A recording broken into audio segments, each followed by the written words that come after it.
Welcome to SOUHAN-UNFILTERed on the Alive and Social Network. This is Jim Souhan. I write a sports column for the Minneapolis Star-Tribune. And my podcast, as you probably figured out, can be found at SOUHAN-UNFILTERed.com. I've already done a couple podcasts with Paul Molitor, Ross Bernstein, NFL writer from the Star-Tribune, Mark Craig. Today's guest, let's call him a special guest, right, Michael? A special guest. My friend and colleague at the Star-Tribune, Michael Russo. How long have you been covering the team for us now? This is 10 seasons now. 10 seasons. I still remember the first time you and I remember we went to lunch at some Greek restaurant by our paper. And you know, it's a Greek restaurant near the Star-Tribune, and I think the only business they ever do is people getting interviewed at the Star-Tribune. It's completely empty. It's good food, too, but it's like every time we go there, it's completely empty. It's just us. But if you remember my old editor at the Sun-Sentinel, Brian White, you were buddies with. So right away, I kind of vetted him on you. So it was probably of all my interviews that day. I don't know if you interviewed me. It was definitely the most relaxed of them. Yes, I feel like I got the most honest information. And you still came. It's amazing.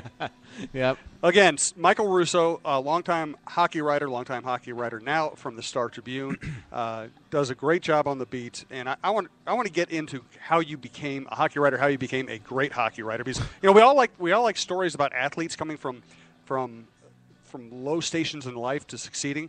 Yeah. Well, you came out of a newsroom where you're just kind of an errand boy, and you know what? So did I. I mean, I was just a guy typing in box scores myself. So I want to get into all that stuff. But let's start though. This is a rather topical day. Let's start with two rather major news stories, and then we'll get into a little more background stuff. You have covered the NFL, and you cover a sport where the NHL is always trying to figure out how to adjudicate violence, how to control it, what to do about it, how to not look like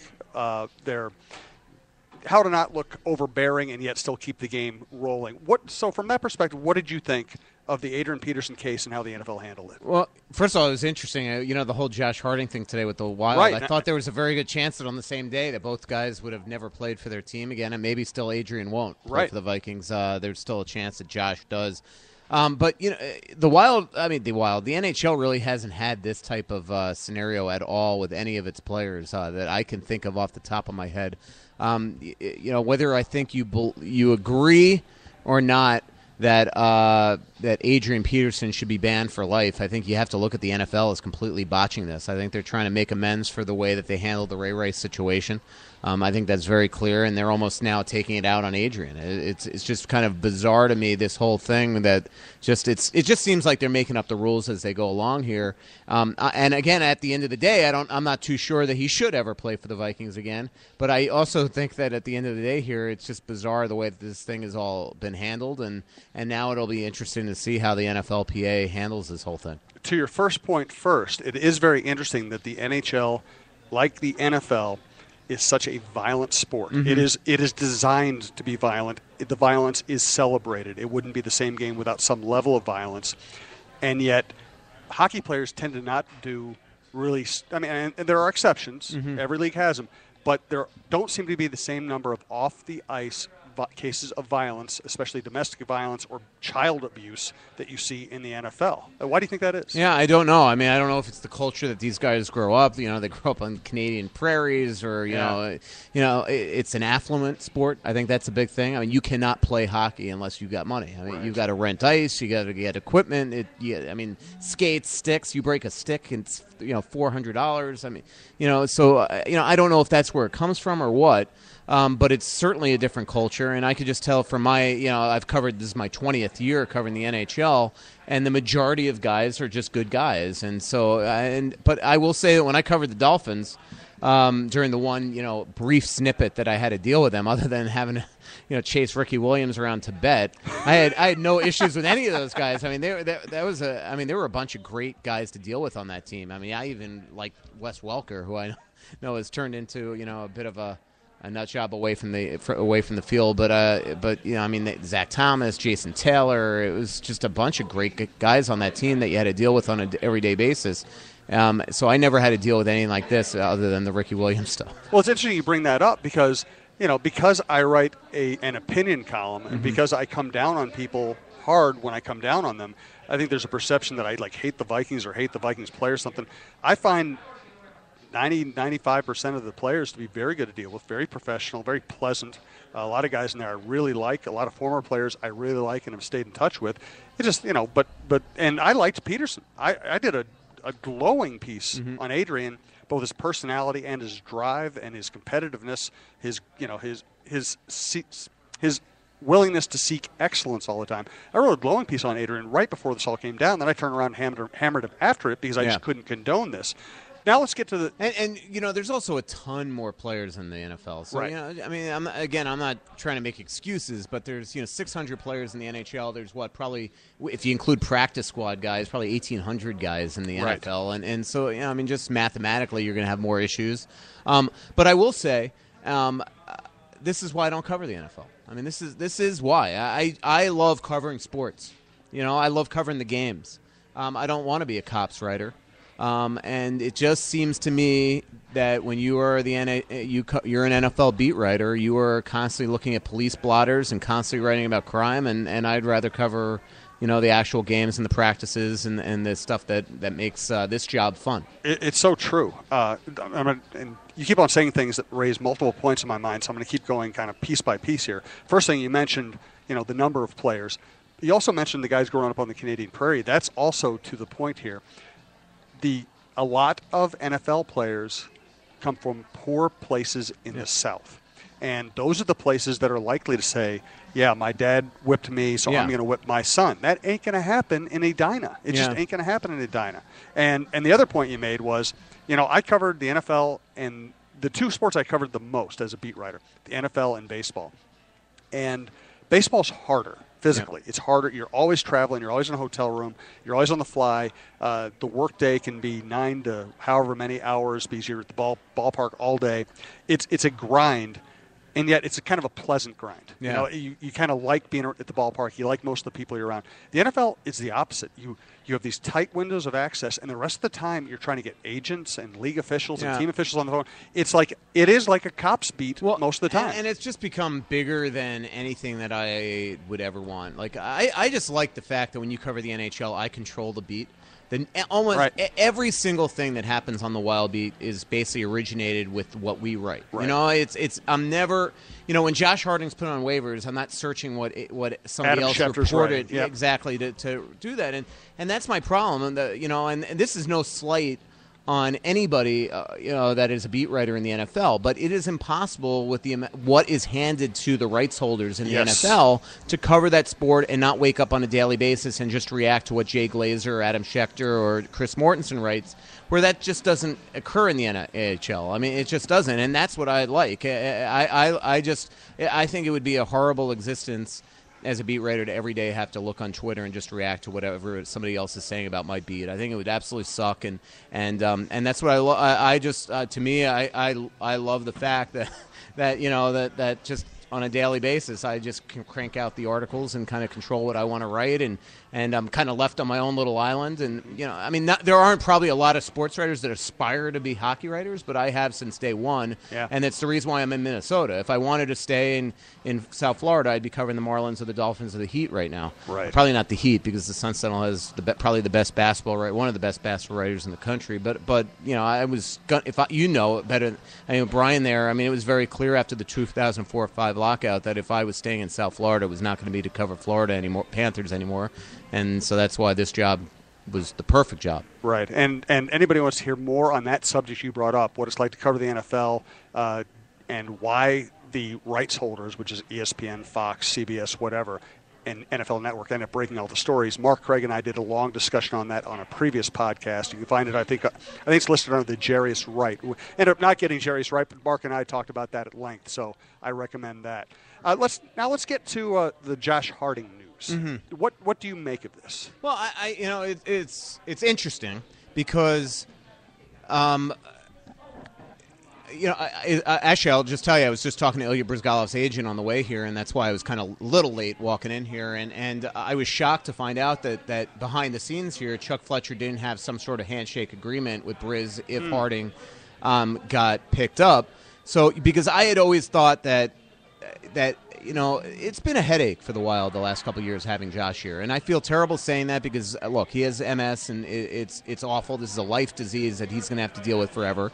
But the Wild have had to navigate through a lot of murky waters here to just field a goaltending position here. So I thought that yesterday when Chuck put him on waivers, that part of him was saying, you know what, maybe let's see if he'll get picked up and I can kind of get rid of that headache. But the only way that made sense is if in the background you had another goalie that was going to be insurance here to go to Iowa, maybe even on a weekly basis. I mean, they were talking back in October that they would come up with some sort of creative contract to basically almost have him come in Wednesdays to Sundays and then go back home to be with his family.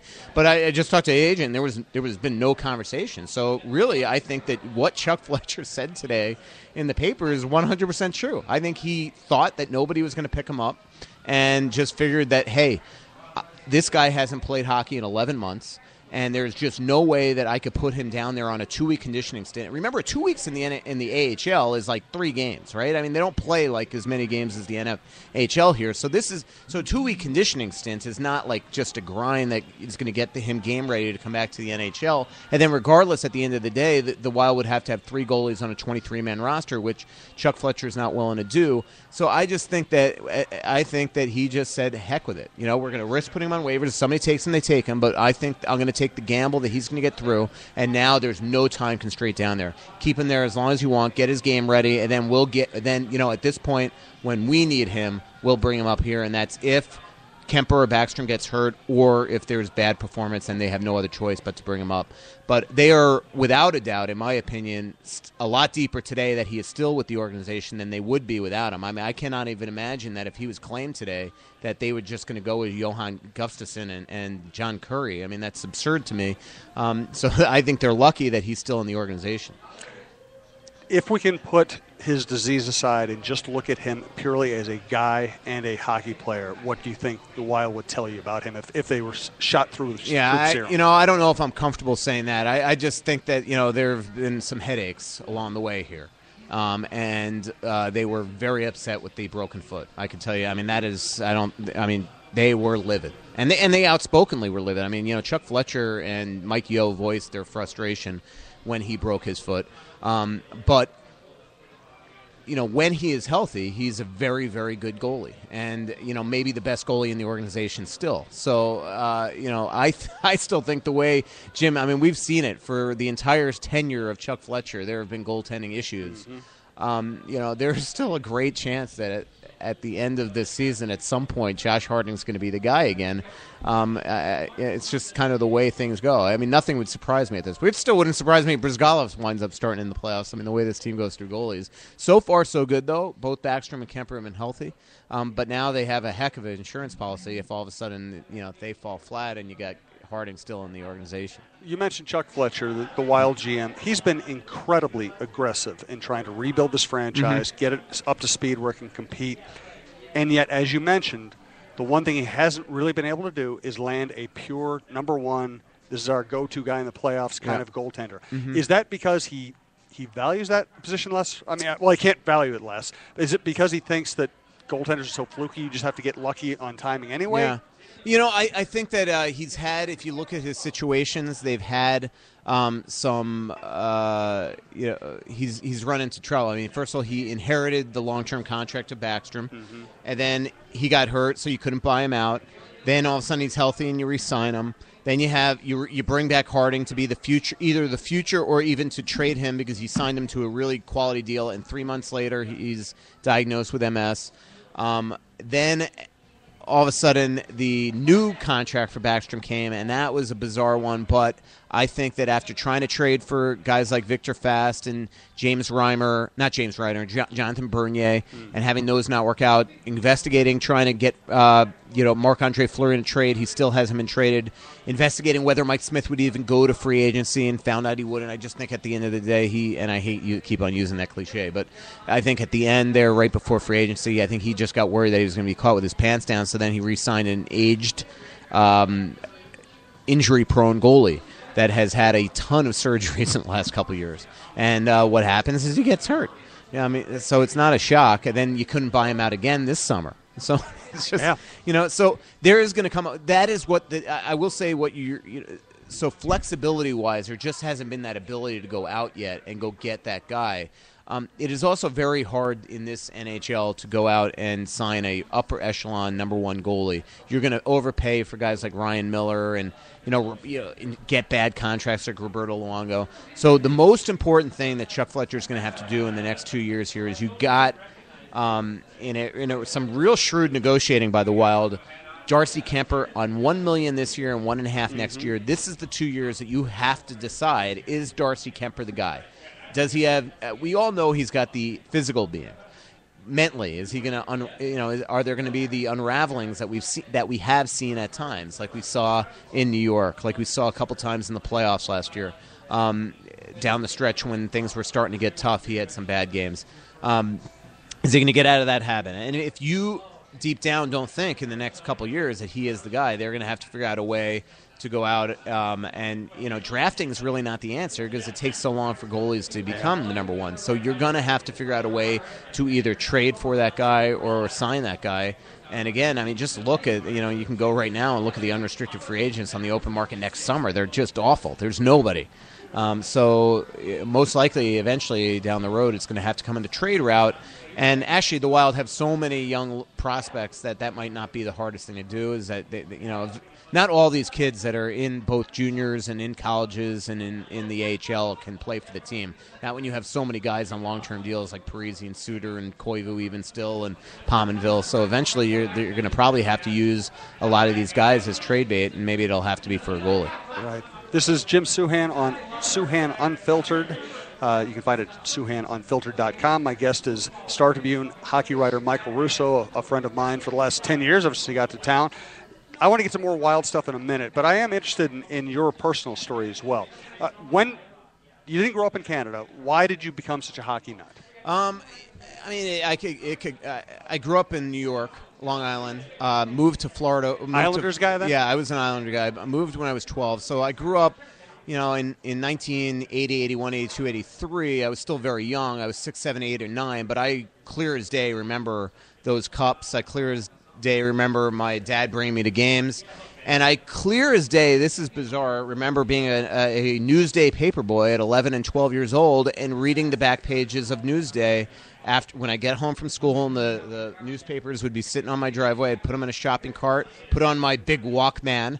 and yes, we're old people. We are old. Listen to the Thompson twins or something and would read the New York Islander articles. And I used to go to this camp and day school called Green Hill.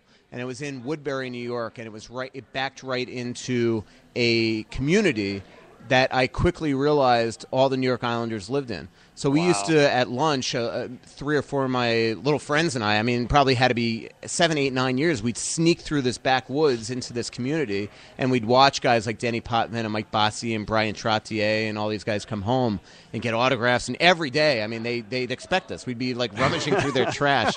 I remember I used to go to this summer camp in Cleveland, Georgia, and it's, about 40 minutes from Athens. And I used to be an REM fan growing up, and I remember we used to go there during days off and like rummage through the trash of like Michael Stipe and stuff. And that's what it was like. I think that's where it was inbred in me. It's like 7 years old. I'd just kind of stalk these Islander players, and it was really cool when I started covering Florida.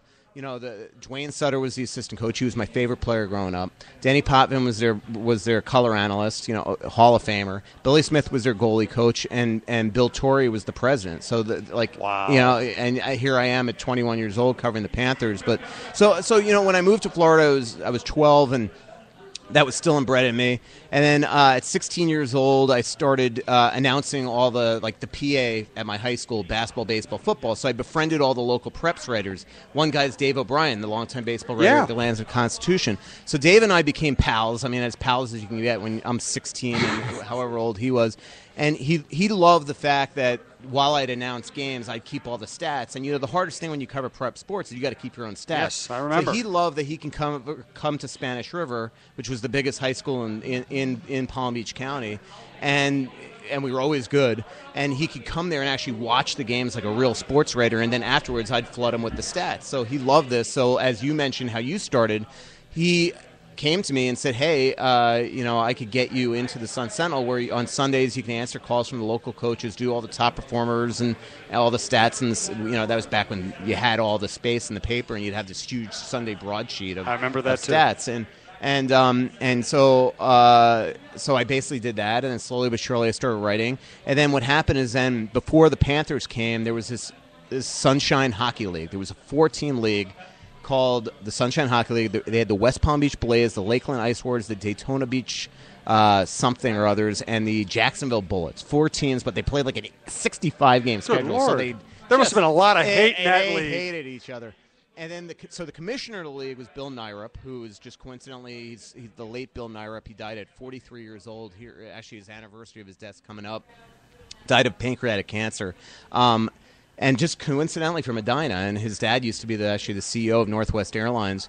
So he was the commissioner of this league, but he also owned the West Palm Beach franchise, was the GM of the West Palm Beach franchise, and the coach of the West Palm Beach franchise. I bet they had a good schedule. So I was 18 years old, and I used to convince my editors to let me go up there and cover these games by sending them 4 inches of Rob Salato and Scotty Garrow scored 2 goals each, and this it made a save, and so it was awesome. So I'd come to these games, and they were getting no press coverage. So Bill Nyrup just loved me because I was guy from the major newspaper down there coming to every single game, and he kind of brought me into his office and would teach me systems on the chalkboard and just really taught me the game.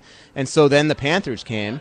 So I didn't cover them their first 2 years, but 95, 96, I started kind of being the backup to the backup, and slowly but surely I became the beat writer. And so it really is amazing how it all worked out. I don't think you could take that same path today, but it worked out. So from 95, 96, that was the year the Panthers went to the Stanley Cup Finals, and I got to be right there. It was pretty cool. That's awesome. Because, you do get to a point in our careers where we've covered every major event, we've covered stars, and you're still glad to have the job. You're still glad to have that access and that proximity, but you do lose the fan perspective. I still remember, I started off typing in box scores, moved from that to assistant preps, writer, covered D5 college basketball, you know. And I remember the first time they let me cover a Mavericks game, and Magic Johnson walks by me, and you're like, oh my God, I can't believe that just happened. Well, that I will say I had that same moment with guys like Michael Jordan. The cool part of being in South Florida was, we had so many great teams and athletes down there at the time. The A-Rods and I covered A-Rod. I covered Marino. guys like Fred Taylor. I covered Vince Carter. There was so much space that it really taught you how to be a sports writer. Yep. You kept your own stats. You'd be out there on the field on a rainy day and, writing from your Chevy Cavalier. I remember I'm at a 7-Eleven here's a great story. I was just going to tell my 7-Eleven, climbing out of a locked football stadium, they turned the lights out, ripping my pants on the barbed wire fence, getting in my Chevy Cavalier, driving 92 miles an hour, which is the fastest my Chevy Cavalier would go, to the nearest 7-Eleven and holding the phone up to the couplers, hoping my Crash 80 Radio Shack would send the story. So I had a yellow Chevy Cavalier. Mine was red. And I'm up at Pahokee High School, which is as far west in Palm Beach County as you can get. It's out in the Everglades. It's right by Belle Glade. And so I'm in Pahokee, and I'm covering a football game, covering Anquan Bolden. I'm doing an Anquan Bolden feature. He's a quarterback. He's the high school quarterback. So I'm doing this feature, and I have to, after the game, go to the 7-Eleven to write my story to send in on acoustic couplers. And I'm writing on the hood of my car, and there are these 6 guys that are just making all this noise, and I'm at the payphone trying to send my story. And when you had acoustic couplers, if there was any noise, it would send garble the rest of the way. There was no way of recovering it. And so I still remember the number. Believe it or not. Don't tell me you snapped, Michael. No chance you snapped. Trust me, I didn't snap. I was so scared. But I still remember I'd call in 1-800-776-6979. That was the number of the Sun Sentinel. I'd call in and, hey, this is my story. I know it's all garble.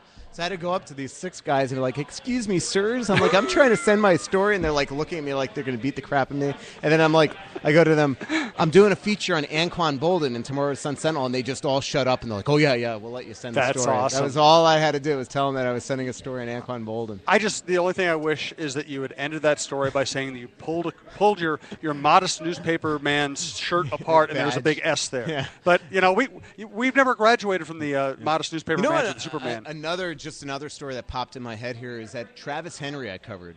He played for Frostproof High School, and he was going to break Frostproof High School, and he was going to break Emmett Smith's state rushing record at the state tournament. So my paper came up with this idea that I'd spend the day with Travis Henry, just a high school junior or something.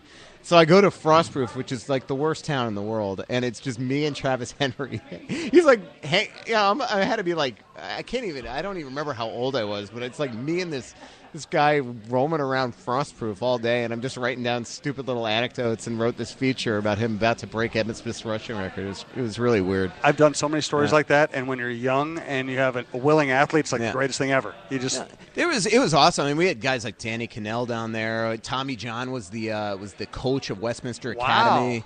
You know what I always said that Tommy John surgery really was? What? If you have Tommy John surgery, you just never stop talking. Yeah, right. He was awesome. We had Gary Carter was down there coaching, Mike Schmidt, Robbie Thompson, Westminster Christians where A-Rod went to school, and Mankiewicz was there too. I mean, it was Dougie's told me many times about catching passes from A-Rod. Yeah, I mean, it's honestly I remember actually I just thought of at the end of this one of your questions of what I could be wrong. I'm going to save this story. It's an A-Rod story. All right, good. So, and I think a lot of people were wrong about A-Rod. Yeah. Well, I'll wait till you hear this story. You're going to love it. Awesome. So let's get to a little more. First of all, before we get to Wild, let's backtrack a little bit.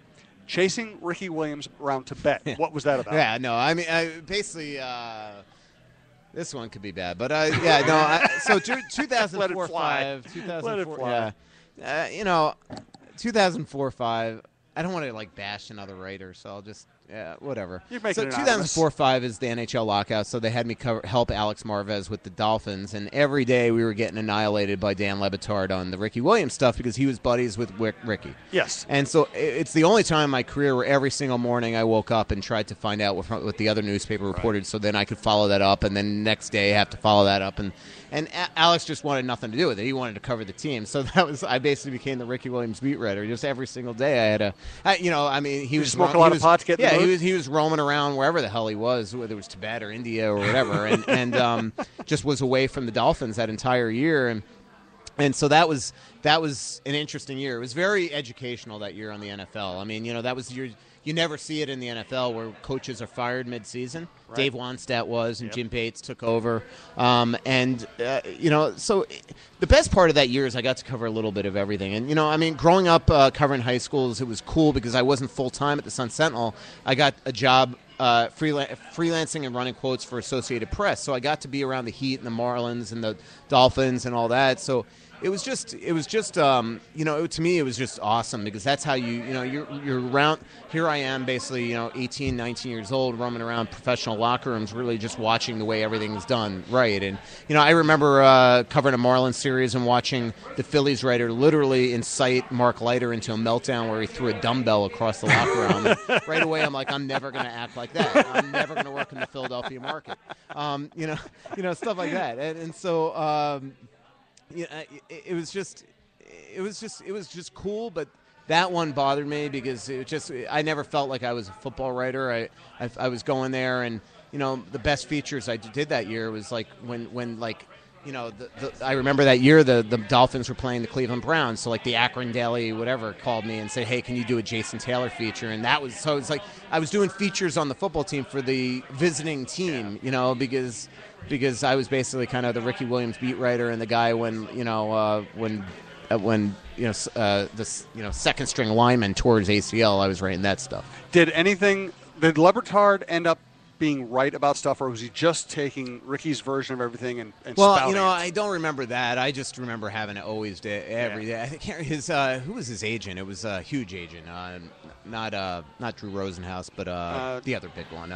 Sindrich, Lee Steinberg. It was Lee Steinberg. Yeah. So every day I was just having to call Lee up to get him to say to me what he'd said to Le Batard the day before. Here, I'll do how the conversation went, having covered Lee a long time. Lee, oh, Michael. Yeah. Okay. Well, sorry I didn't get back to you yesterday. I will say, dealing with before this, I had to cover the Drew Rosenhaus a lot, and he was actually my first real experience dealing with agents, and I God just thought bless it was, you. yeah. But like being young again, it was just so cool to like have this guy that you just wow, I got a source, like that he's giving everything. I just remember I remember one time I think he was Yatil Green's agent, first round pick. Dan Marino restructured his contract to get Yatil Green under the cap, and then like before training camp, I think he tore his ACL or something, and I just remember calling up Drew, thinking how I'm like, here I am, I'm like 19, and I'm going to have to get Drew Rosenhaus to give me information. I call him up, and he just floods me with info, and I'm like thinking how great. So, I got a long career in this business. I just got Drew Rosenhaus to talk to me. But, my claim to fame actually in South Florida was on the same day I covered all 4 pro sports. It was the same day I covered I don't know if the Heat signed Dwayne Coswell. I covered a Marlins-Giants game. The Panthers signed Esa Tikkanen, and then I covered something with the Dolphins, and so I had a byline on all 4 pro Grand sports. Slam, man. Yeah, it was pretty cool during the summer because the way it is in the summer in newsrooms, nobody's around. Yeah, and so they're desperate for content. Yeah, it was pretty. That was before again I was the beat writer for the Panthers. So. That's the voice of Michael Russo, Star Tribune hockey writer, longtime friend of mine, been in the town about 10 years now, which I didn't think you'd be here this long. I'm glad you are. This is Jim Souhan. This is Souhan Unfiltered. You can find it at SOUHAN-UNFILTERED.com, or check my Twitter bio if you want to subscribe to iTunes, and it'll just kick in your inbox every day. Let's get to the Wild now. I have kind of become fond of this group, over the last year. I think Leopold's a great character. I don't know Chuck really well, but I like him. I've liked the times I've dealt with him. I like the way Yo handled himself under pressure last year, and I really have come to admire Parise and Suter as guys and leaders. Just pick any of those guys and just tell me what you think. Well, I could go one by one. I mean, Yo, I've grown a great amount of respect for. There were 2 things that really struck me about Yo last year. Is one, the way he got the team together and didn't absolutely melt down during that pressure. But 2, the fact that he never treated me different. I wasn't calling for his job, but I was reporting on a daily basis, pretty much almost ad nauseum, that he was in a lot of trouble. And I was coming from, I was gauging the temperature of a lot of people high up in the organization that I'm sure you could figure it out. And it wasn't Chuck. So I can figure it out. Yeah. So but yet he never held it against me. For a rookie coach, and when I say rookie coach, I know it was his 3rd year, but rookie coach in terms of dealing with that, and also his first contract. He's my age too, so he's young. Although I feel old most days. I was very impressed by that because I've covered a lot of coaches that have been around forever that the second that happened treated me totally different, like guys like Mike Keenan and people like that. I had that experience with Gardy and many other coaches I've covered. But I think slowly but surely he's getting this team to play the right way. You can't argue with his defensive structure, and I too. I just think that I think he got through that, and now he deserves the rope to continue doing this. And a lot of the things that are the problems for this team are not things that he had anything to do with. This team is a fast, hardworking hockey team, and the guys on this team that are struggling the most right now are not fast, hardworking guys. Mm-hmm. So, that is, to me, not his fault. Now, he's got to figure out a way to get guys like Vanek to conform to his system and to the work ethic of the team. But if it doesn't happen, that's on somebody else. That's on Vanek, and it's on Chuck for signing him when all the alarm bells were there. Chuck that guy makes he's very cerebral. He went to Harvard, thinks things through dramatically, and he sticks to his guns. And so, I do admire that about him. I've known him forever. He was the assistant GM in Florida in 1995 when I started covering the Panthers. So I've known him for 20 years now. I've watched him grow. I remember saying to Brian Murray in 1998 that I'm like, Chuck Fletcher's going to be a GM one day. I never thought in a million years I'd be the one covering him in Minnesota. It was just one of those things that it's interesting how that happened. Parise and Suter, I agree with you. I completely admire. I admire how accessible they are. I admire their work ethic, the way they treat the media, and just again having I've only known them for now 2 years each. But because I've written already such personal stories, and another one in tomorrow's paper, a really personal story on both of them, I feel like I've gotten to know them a little more than you would. So, I've known Miko for 10 years, and here I've already, written these type of stories on Zach and Ryan. So I appreciate the fact that they've kind of let me in that door, where I think, there's already a trust level there with them, with me. And so, now it's just a matter of can they, they're at 30-year window. They're 30 years old now, so there's a window where they're going to be at their peak years here, and now it's a matter of can the kids kind of rise to that occasion to help them, to help this team get to a Stanley Cup, because it's got to happen here in the next couple of years. Because again, I just don't think that Parisi and Suter, they're going to eventually hit that down part of their careers here, and you just want them to kind of still be able to perform at the proper level, right? To help this team get to where it wants to. Right. Can you give us a hint about tomorrow's story? Tomorrow's story, it's on the same subject, but it is the Wilds having their father-son weekend this weekend in Tampa and Florida, and I just, they're both hurting. One's dad has passed away, and the other dad will not be there, and they just kind of opened up to that fact that that this is going to be a tough weekend for both of them, because it's just going to be a reminder. I mean, JP is not doing well, and obviously, Ryan's bringing his brother on the trip, and so Zach's going to just hang around with Ryan and his brother. Yeah, it really struck me after the opener. I kind of hung back after the group left, and I asked Zach a question about what it was like to play without his father there, and he gave me a very thoughtful answer, and then I followed up by saying, "Listen, I'm not gonna bring this up all the time. Yeah. This is just kind of an opening night question." He just handled it, so he shrugged and said, it's reality. Yeah. It's reality, and I don't mind the question. Yeah. No, sitting down with him for that original story I wrote, it was powerful, man. Yeah. It still affects me. I feel terrible for him. I just went through the same thing. Yeah. It's not easy, and I can't imagine. I can imagine from a different level. I don't play hockey, but I was back with covering the team 4 days later. I know, you came right back, and it was miserable, man. And especially when you're leaving your mom behind, and that type of stuff, and your brother's dealing with that, and so I cannot imagine that just Ryan Suter loses his dad, and then all of a sudden has to jump right back into this with his brother back home, having to deal with all that. It's just hey, it's all part of life. We all go through it, but it's just such a cruel irony that it's happening to the two guys that came home to play in front of their dads. I mean, isn't it weird? Exactly. And and trust me, that's not lost on them too. They realize it too. In a lot of ways, they're just glad that they at least had those couple years, to see it. And obviously JP's still with us. He hasn't been able to come to any games, and just, God helping, he could fight, a little longer here, but it's been tough. He just got out of the hospital for a month, and so, Yeah. I lost my parents in 2004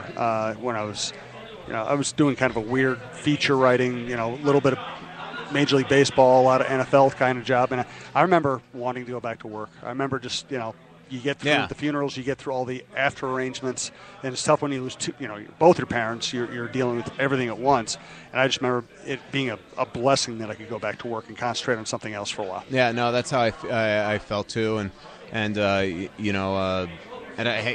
it's just kind of you dive back into it and it gives you something to do. That's what Ryan was actually, I didn't get into this in the story, but that's what Ryan was saying to me, is that it's almost easier for him because he gets to show up at the rink every day and put all that out of his mind, where, his brother, unfortunately, is still having to really deal with it and be back in the Madison and, just having to deal with all the kind of the remnants of losing your, the person that you're closest with. Right. Jim Souhan with Michael Russo here on Souhan Unfiltered at SOUHAN-UNFILTERED.com. Never thought I'd have my name on a website. It's really weird. Really weird. Why are you still here, Michael? You could work anywhere you wanted to. You know what? Man, that's a good question. I would never want to work for another newspaper, especially in this climate. Never uproot for that. And it's just so weird. People have trouble understanding, and maybe I'm don't have high enough aspirations, but there's a beat writer in me. I love it. I love concentrating on one team too, and all the national opportunities that I've had are intriguing, but I kind of makes me nervous to be somebody that just sits behind a desk and makes a bunch of calls per day, where the fun of this job is going to hockey games, and national guys don't get to go to them. I mean, I remember, Bob McKenzie was saying that, he basically, until the finals last year, hadn't been to any because he's in the studio all the time. And so, I don't know. It's just not, I just kind of like concentrating on one team. So, right now, I mean, I'm kind of content where I'm at, and I love the Star Tribune. I didn't, I've really I've really lucked out. I mean, I've had great editors. I've had two newspapers that were awesome. The stuff that I learned at the Sun Sentinel with Brian White kind of molding me. Sometimes harsh criticism. Yeah. Brian had high standards. I still never forget. I mean, he had a word for me once. A story that I wrote. It said it was pretty pedestrian, and that word will never leave my mind. Is that it was pedestrian's not a compliment. No, it's not.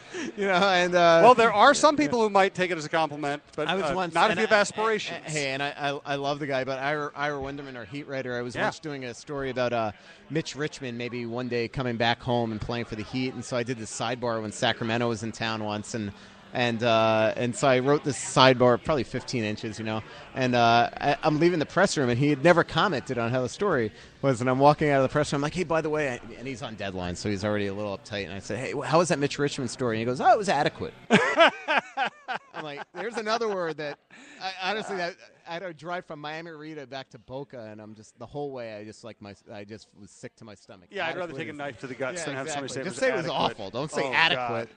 But at least you can get angry at him if he says awful. But when he says adequate, it's a backhanded. So to me, insult. Really, I've had no reason to leave here because I am treated great at the paper, and I do love living in Minnesota, and I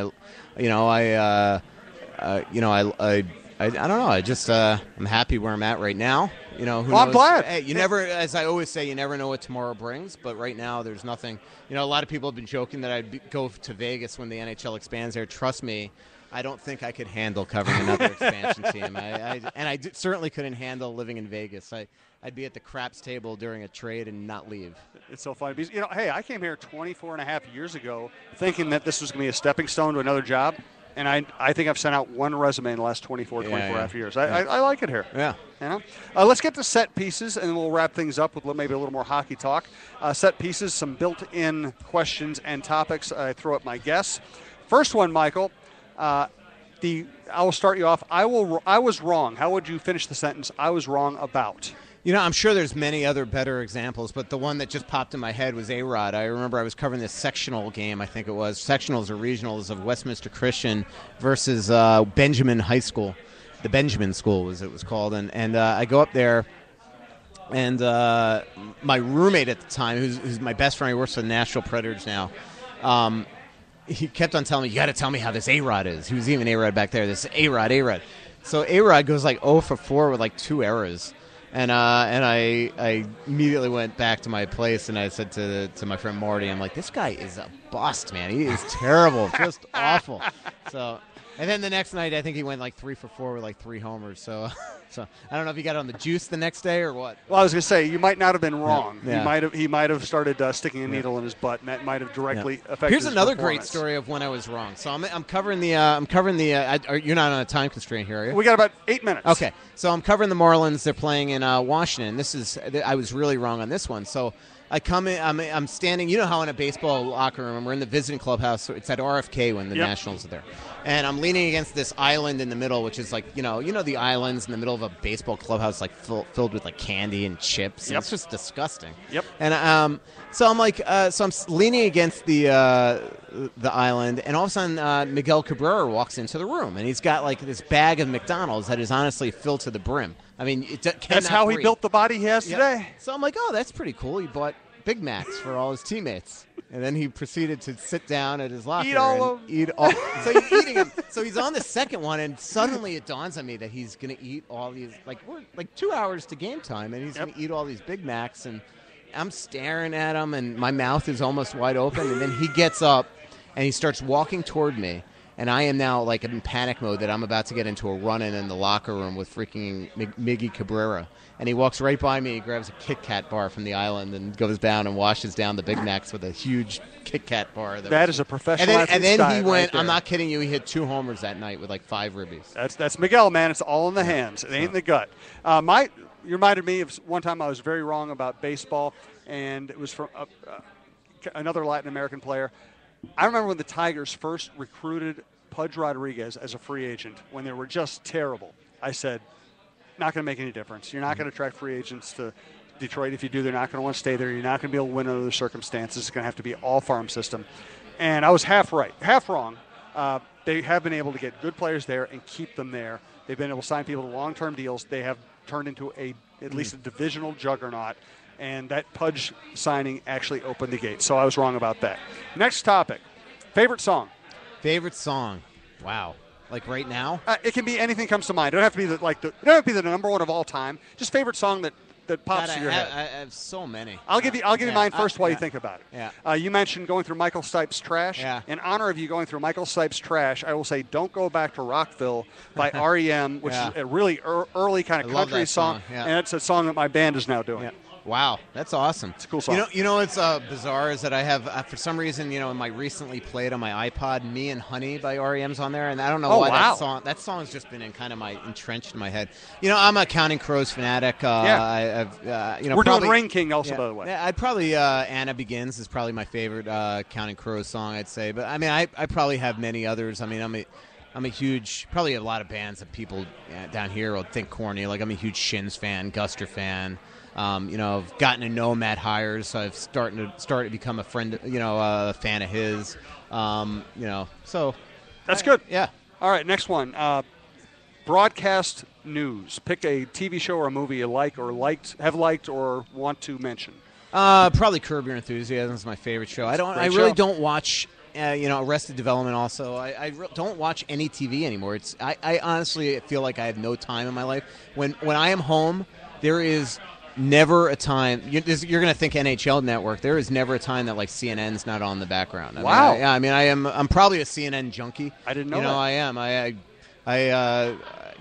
Wolf speaks highly of you. I'm fascinated with politics in general, so I just love watching. Like I loved Piers Morgan. I know people probably hate his politics, but I love the way he interviewed people. I thought he was asked great questions and things like that. I like watching Anderson Cooper. I'm a huge Candy Crowley fan. I watch all the Sunday shows. I love like all their analysts, like David Gergen and all those people. So I don't know. I get really excited about political coverage during election cycle, presidential election cycles. I really lose interest in the years in between. Yeah. But I will become a cable TV maven when the actual election is approaching. I just I don't know. It's all I kind of it frightens me what's going on with ISIS. So I'm just constantly watching that. Like now you're seeing people just get attacked in European countries, which just almost changes the way that you want to even go over there now. It's like during the summers we have so much time off that I love going to Europe almost every other summer, and now you're just like even scared to leave this side of the world. My pick is Homeland, a show that had a great first season. Had a very critically panned second season, but you know what? It still kept me interested. I liked House of Cards too. I have watched that. I usually, if I watch shows, it's going to be on it's going to be on Netflix in a marathon. I liked all the the HBO shows. The Wire was incredible. Love all those shows. Yeah, I love all those shows. Coming down to the wire here, a few minutes left in the Souhan podcast. I asked on a Twitter poll, people ask me what to ask Michael, and Eric Thomason says, number one, what do you think of Rubio's contract? And number two, how was Garth Brooks? I haven't seen Garth Brooks. Okay. We were on the road for that. Is he even still here? No, he's gone. He right? just left. Okay, yeah. You don't have to answer. Let's ask you a better question. Ryan Tanguay. Let me ask, where did Garth Brooks stay for 10 days? Did he have a house or was he staying in a hotel? I'm sure he had a house. Okay. Yeah. Okay, last minute of the podcast. We're going to speed things up here. Tell me about Adam Duritz in 20 seconds.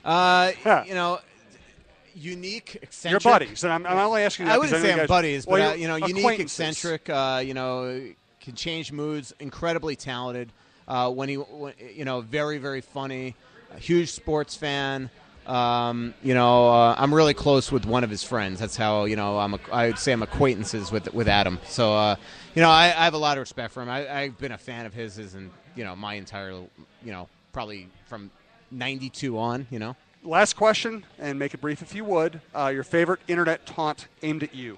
Internet taunt aimed at me. I don't know, but I'll tell you, I was at the Department of Player Safety, and just listening to they read through some of their best tweets, like Jimmy Kimmel. Yes. That when they have their celebrities, and I'll tell you, man, some of the vulgar, most disgusting things, but I probably, actually, I will say, the one I can't say on the air. I go to my favorites, and some guy told me that I actually favorite it. I will check that out. Rather do something to himself than ever listen to my voice again. I'm sure a lot of your listeners can appreciate right now. Absolutely not. Michael, that was great. I appreciate it. That's Michael Russo. This is Jim Souhan. This is SOUHAN-UNFILTERED.com. Subscribe on iTunes, find us on the Live Social Network, and we will talk to you again soon.